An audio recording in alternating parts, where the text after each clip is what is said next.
এবার নির্বাচন নিয়ে কথা বললেন ডক্টর মোহাম্মদ ইউনূস, তাও কি মার্কিন যুক্তরাষ্ট্রে বসে। সেখানে আইএমএফ প্রধান নির্বাহীর সঙ্গে বৈঠকের পর তিনি এই কথা বলছেন। ভোটার তালিকা প্রস্তুত হলে নির্বাচনের তারিখ ঘোষণা, এই শিরোনাম।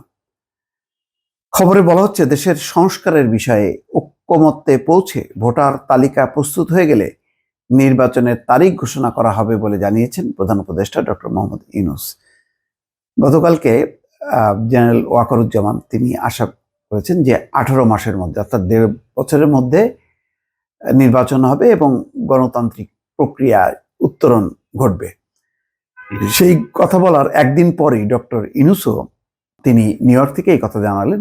আপনারা জানেন যে ডক্টর ইউনূস এই মুহূর্তে নিউ ইয়র্কের জাতিসংঘের সাধারণ পরিষদের অধিবেশনে যোগ দিয়েছেন এবং তিনি সেখানে খুবই ব্যস্ত সময় পার করছেন। বিশ্ব নেতাদের সঙ্গে একের পর এক বৈঠক করছেন, সাক্ষাৎ করছেন এবং বাংলাদেশের যেই জুলাই আগস্টের বিপ্লব সেটি তুলে ধরছেন এবং পরিবর্তিত বাংলাদেশের চেহারা কি হবে তার সম্পর্কে ধারণা দেওয়ার চেষ্টা করছেন। তারই মধ্যে তিনি কথা বলেছেন আইএমএফ এর ব্যবস্থাপনা পরিচালক ক্রিস্টিলিনা জর্জিয়েভার সঙ্গে। তো সেখানে তিনি এই কথা বলেছেন যে সংস্কারের বিষয়ে এক ঐক্যমত্যে পৌঁছানোর পর যে ভোটার তালিকা প্রস্তুত হবে, সেই ভোটার তালিকা হলেই নির্বাচনের তারিখ ঘোষণা করা হবে। মঙ্গলবার জাতিসংঘ সদর দপ্তরে জাতিসংঘ সাধারণ পরিষদের বার্ষিক অধিবেশনের ফাঁকে তিনি আইএমএফ এর এমডির সঙ্গে কথা বলার সময় এই কথা বলেন। তিনি বলেন যে ছাত্র জনতার অভ্যুত্থানের মাধ্যমে স্বৈরাচারী সরকারের পতন ঘটেছে। বর্তমান বাংলাদেশ একটি নতুন দেশ। নতুন সরকার গঠনের পর নির্বাচন, বেসামরিক প্রশাসন, পুলিশ, বিচার বিভাগ, দুর্নীতি বিরোধী এবং সংবিধানের গুরুত্বপূর্ণ সংস্কারের সুপারিশ করার জন্য 6টি কমিশন গঠন করা হয়েছে।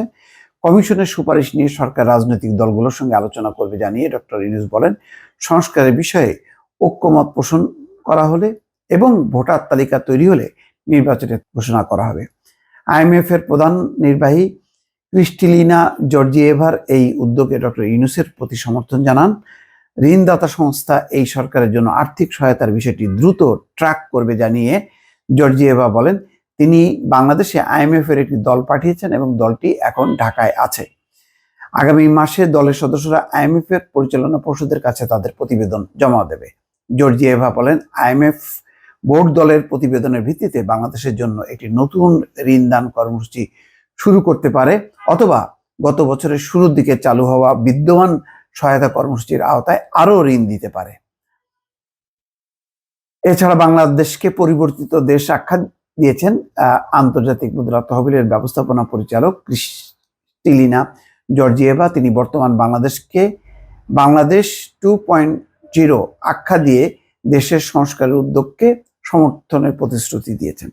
আসলে আইএমএফ, ওয়ার্ল্ড ব্যাংক, এডিবি মানে আইডিবি যাই বলি না কেন, এগুলি সবই মার্কিন যুক্তরাষ্ট্রের ইশারা ইঙ্গিতে পরিচালিত হয়।